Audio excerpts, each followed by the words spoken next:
Hello everyone. Today we learned about the artist Keith Haring and how he drew very simple people that were doing different motions. He also used lots of symbols, which are pictures that mean something in his artwork. So we're going to be creating our own Keith Haring people. And to do that, you're going to get a paper and you're going to get some stencils to help you draw one. So this is going to be for the head. And this is going to be for the body. And these are kind of placeholders, so we make sure we make our person big enough. Then you're going to get 4 pieces of pipe cleaners, and those are going to be the arms and the legs, and you can bend them however you want. So in this example, my person was running. So this time I think I'm going to make them flexing their muscles. So I'm going to bend it so it looks like they are doing a bicep curl. Okay, I'll do the same thing for the leg. I'm going to bend it like this, and then I'm going to bend it at the end to look like they have a little foot. So any type of motion you want them to be doing. They could be doing a toe touch, they could be dancing, any type of motion you can think of, you can bend the arms and legs to match. Now you'll notice that my head is up off the body. You'll see why in a minute. We are using these to make our person big enough. And so what you're going to do is you're going to start away from the stencil. There's this game called Operation that I used to play as a kid where it looks like you're doing an operation on a person and you have to stick the little tongs in there and you can't touch the sides or it buzzes. Well, think about that when you're drawing your lines around these shapes. You don't want to touch the stencils that we're using.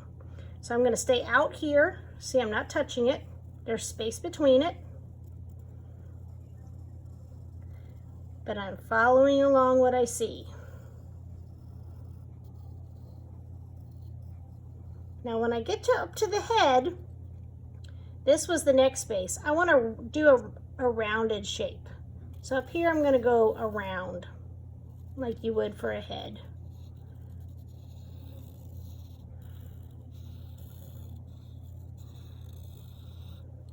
Okay, so now that I've traced around my stencils, I'm going to remove them. And you can see that I have a Keith Haring person. So the first thing I'm going to do is add color to this person. It could be a solid color. If you want to do more than one color, you can do that. His were often just one color though.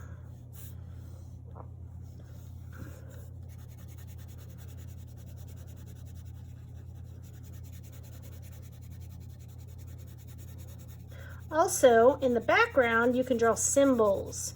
Symbols are pictures that mean something. For instance, if you're driving down the road and you see a big golden M in the sky, you know that there's a McDonald's near you because that symbol means McDonald's. Or if somebody writes you a note and they put a heart on it, that usually means love. So those are what symbols are. So you can think of some symbols to put in your background, just like Keith Haring used in his pictures. So I think I'm going to do 2 hearts up at the top.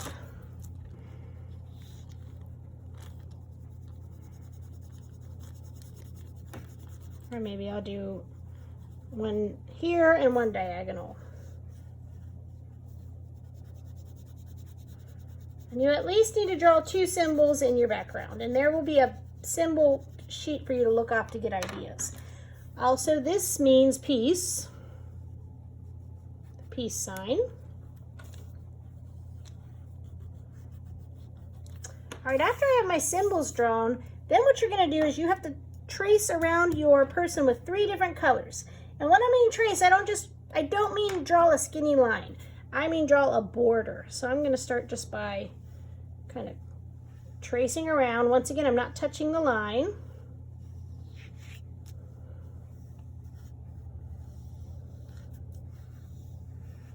And then after I've done that, I'm going to color it in.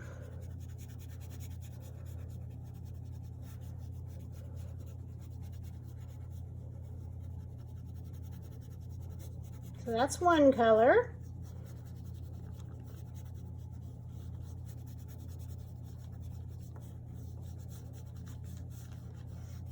Now I have to pick a second color. Do the same thing.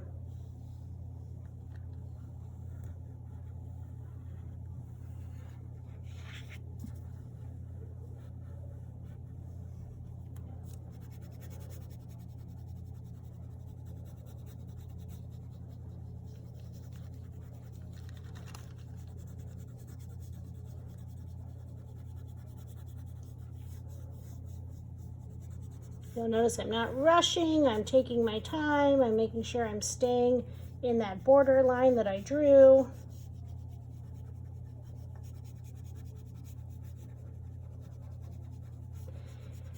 And then I'm gonna pick one more color.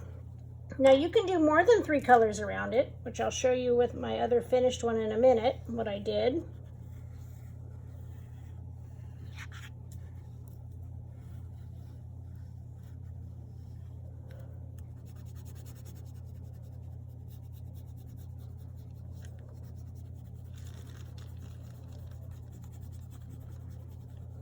So 3 different colors I have traced around my Keith Haring figure.